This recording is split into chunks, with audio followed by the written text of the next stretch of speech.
Hello, BookTube. This is Aaron from Aaron Read a Book or Aaron Read a Book, and I've got a sort of miniature book haul to do. But I normally do my little book hauls when I do my Friday reads, but I'm not going to do Friday reads this week because I'm in the middle of something.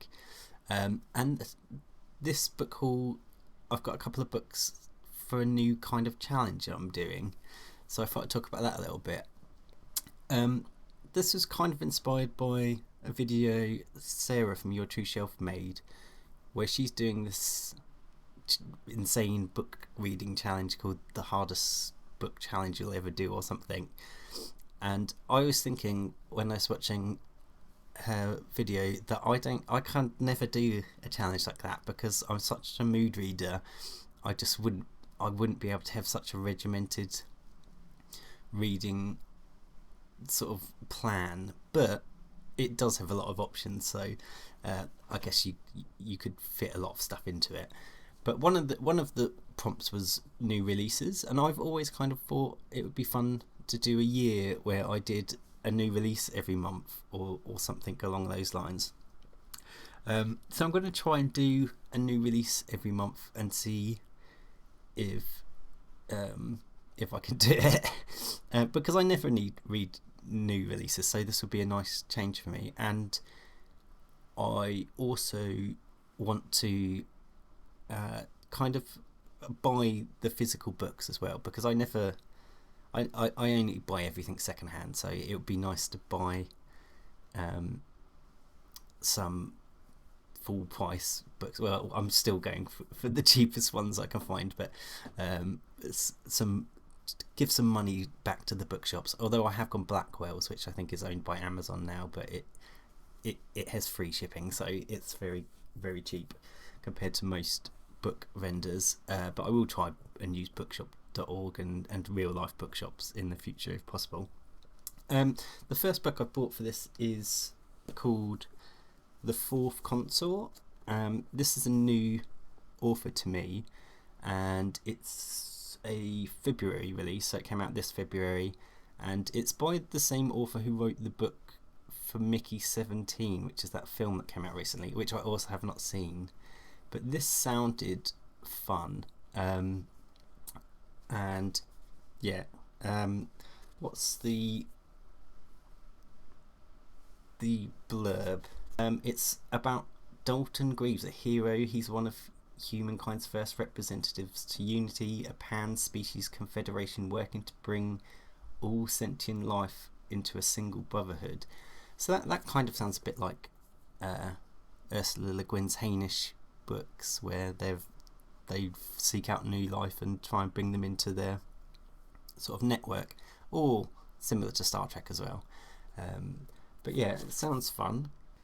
It also sounds like it's got a sort of Robinson Crusoe kind of element to it, because the main character gets marooned. So I love a good marooned story. So that's the first one.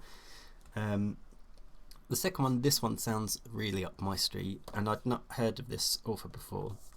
And this is a little hardback thing. It's only very short. Murder by Memory, and this one came out in March this year, and it's on Goodreads. It says it's Becky Chambers meets Miss Marple. That sounds good. And if you can see the cover, it has like loads of books and stuff. So this one is, it says, welcome to the HMS Fairweather, Her Majesty's most luxurious interstellar passenger liner. Room and board are included. New bodies are graciously provided upon request, and should you desire a rest between lifetimes, your mind shall be most carefully preserved in a glass in the library, shielded from every danger. Near the topmost deck of an interstellar generation ship, Dorothy Gentleman wakes up in a body that isn't hers, just as someone is found murdered. So I love generation ships, so that's cool, and I love sort of like body transfer stuff as well. That sounds cool. So yeah, this one sounds very promising, and it's small, so if I don't like it, it won't last very long, so that's always good. But yeah, those are my two brand new books for my new project. So I will try and read one of those next month and let you know how it goes. And then eventually I might be like down with the kids reading all the new stuff. You never know.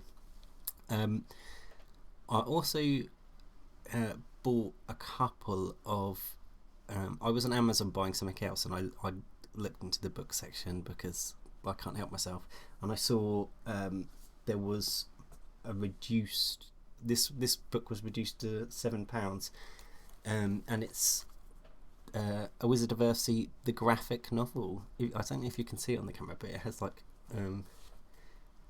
like dragon wings there. See, that's cool, isn't it? I've obviously read A Wizard of Earthsea several times, so I would read the original one first before reading the graphic novel, but I can do that. But the artwork in this is beautiful. That's just almost a completely blank page. But yeah, look, it's really beautiful artwork. The Earthsea in general is quite a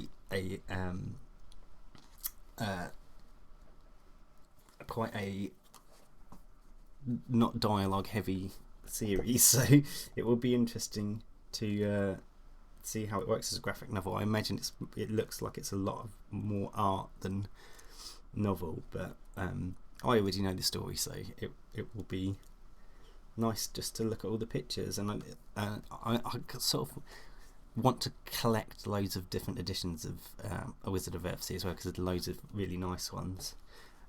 So that's one for the collection, yeah, and that was only £7. So that for a graphic novel, that's really cheap. And I thought, while I'm there, I may as well get another graphic novel. And I know a lot of people love this one, and it's been in my mind recently because Iran's been in the news so much, and I feel like I don't know a lot about Iran generally. So I thought I'd pick up Pipilus, which is a graphic novel about growing up in Iran, and everyone seems to love this one, so I look forward to it. It's got a very sort of distinctive style to it, almost like newspaper cartoons, but the woman who wrote it as well also drew all the pictures, so that's nice. But yeah, this sounds really interesting. The intelligent and outspoken child of radical Marxists and the great-granddaughter of Iran's last emperor, she bears witness to uniquely entwined with her history of her country, our childhood uniquely entwined with the unique history of her country. So that it's a beautiful and intimate story full of tragedy and humour. So that sounds really interesting, and I know I've never really heard a bad word about it on BookTube, so that will be good. And because I can't completely restrict myself to new books, new sci-fi books, I've also got a couple of classic ones. I don't know why, but I've been in the mood for a Brian Aldiss. I've read a couple of Brian Aldiss's books, Non-Stop and Greybeard, and I liked them both very much. And I think he's best known for this series, which is he's got a trilogy called Helonia.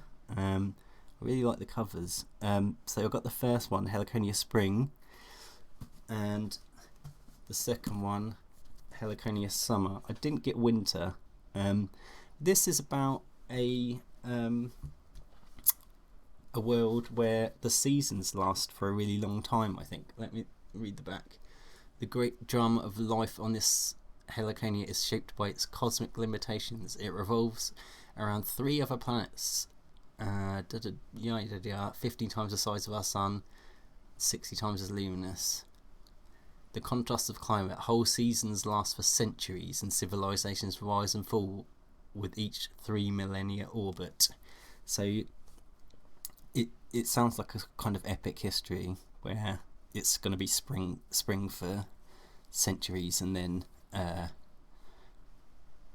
you obviously go into summer and winter. So I think this first book is about coming out of winter and civilization rising back up and stuff. So it sounds really interesting. But I believe this trilogy is kind of regarded as Aldiss's masterpiece sort of thing. So be interesting to read that, and it's some older British sci-fi to go with my 2 new sci-fi books.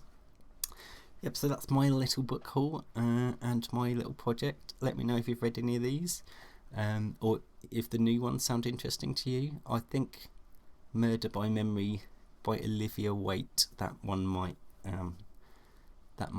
interest some people. But yeah, let me know down in the comments. Have a good one, BookTube. Bye.